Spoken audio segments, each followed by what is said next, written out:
قل اے نبی تم فرماؤ فمن یملک من اللہ شیئا، اللہ کا کوئی کیا بگاڑ لے گا، ان اراد ان یہلک المسیح ابن مریم وامہ ومن فی الارض جمیعا، کہ اگر اللہ ارادہ کرے کہ عیسیٰ ابن مریم اور ان کی ماں کو اور ساری مخلوق کو ہلاک کر دے، اللہ کا کوئی کیا بگاڑ سکتا ہے؟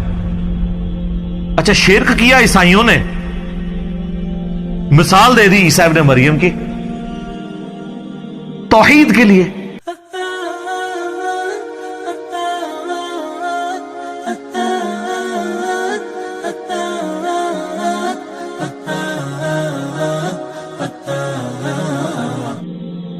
سورج ختم ہو جائے سارے انسان مر جائیں گے، چاہے کوئی بزرگ ہے یا غیر بزرگ ہے، چاہے مسلمان ہے یا کافر ہے۔ پارا سورج ختم، زمین اپنی نباتات نہیں پیدا کر سکتی فوٹو سنتھسس کے ذریعے جو کرتی ہے۔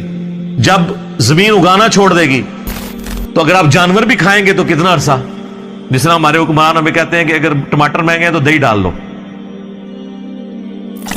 تو اگر زمین اگانا چھوڑ دے تو ہم جانور کھائیں گے تو کتنا عرصہ، مچھلیاں کھائیں گے تو کتنا عرصہ، وہ بھی ساری مر جائیں گی ہمارے کھانے سے پہلے ہی۔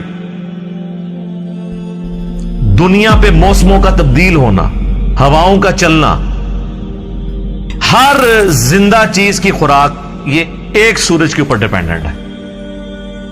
تو پھر سب سے بڑا مشکل کشا کون ہوا؟ سورج۔ آج تک کسی کافر نے بھی کہا المدد یا سورج میری مدد فرمائیے، ہمیں کبھی وہم بھی نہیں آتا۔ سورج کی برکت سے ہی گلیشیئرز کا پانی پگھل کے دریاؤں میں آتا ہے، زمین کے نیچے بھی دریا چلتے ہیں، زمین کے اوپر بھی، جس پانی سے ہم لوگ زندہ ہیں۔ اور وہ گلیشیئرز تک پانی پہنچنا بھی سورج کی وجہ سے ہے، کیونکہ سورج ویپوریٹ کرتا ہے سمندر کے پانی کو، وہ ہواؤں اور بادلوں کی شکل میں ہم پر بارش کی شکل میں اور پہاڑوں پہ برف کی شکل میں برستی ہے۔ ورنہ یہ کروڑوں ٹن پانی اگر سمندر سے شفٹ کرنا پڑے اس کا نمک نکال کے گلیشیئر کے اوپر، پوری انسانیت قیامت تک بھی لگی رہی، یہ نہیں کر سکتی۔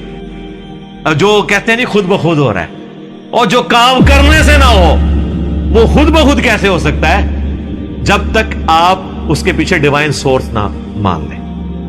God is the only explanation of all the physical phenomena in this universe۔ خدا ہی وضاحت ہے اس کائنات میں ہونے والے ہر فزیکل فینامنا کے پیچھے، وہ ڈیوائن سورس ہے۔ ڈیوٹی لگائی ہوئی ہے۔ 15 ارب سال سے سورج چل رہا ہے، اس میں فیول کون ڈال رہا ہے؟ اسے کان سے پکڑ کے کون چلا رہا ہے؟ سورج کو خود بھی نہیں پتا کہ وہ کیا کر رہا ہوگا، لیکن سورج کو ہم کیا مشکل کشا مانتے ہیں؟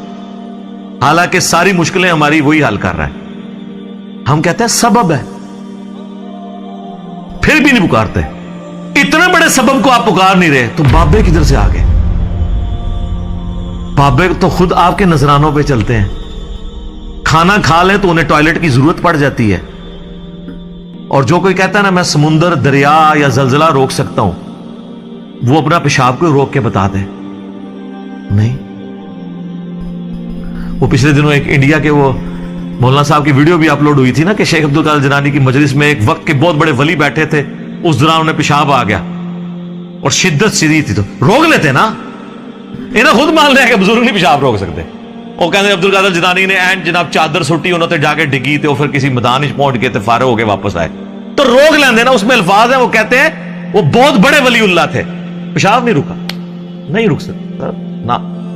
انسان بہت کمزور ہے، کھانا نہ کھائے زندہ نہیں رہ سکتا، محتاج ہے۔ سورۃ المائدہ کی آیت نمبر 72 میں آیا عیسیٰ اور ان کی ماں روٹی کے محتاج تھے۔ اگر عیسیٰ اولو العزم پیغمبر محتاج ہیں کھانا کھانے کے، اور ان کی ماں سارے بزرگوں سے بڑی بزرگ ولیہ مریم بنت عمران وہ روٹی کی محتاج ہیں، تو بابوں کی کیا اوقات ہے؟ روٹی کے محتاج ہیں، اور روٹی کھا لیں تو نکالنے کے محتاج، نہ نکلے تو پھر پریشانی۔ سب کچھ اللہ کر رہا ہے۔ تو میرے بھائی جب یہ اللہ کر رہا ہے، پکارنا اللہ کو ہے، ایاک نعبد و ایاک نستعین۔ یہ ہمارا مین جھگڑا ہے شرک کے حوالے سے۔ ہزاروں باتیں ایک طرف، اصل بات یہ ہے کہ اصل شرک ہوا ہے ایاک نستعین میں۔ عبادت کی کوئی شکل، نماز، روزہ، حج، زکات، نظر، نیاز، سب اللہ کے لیے،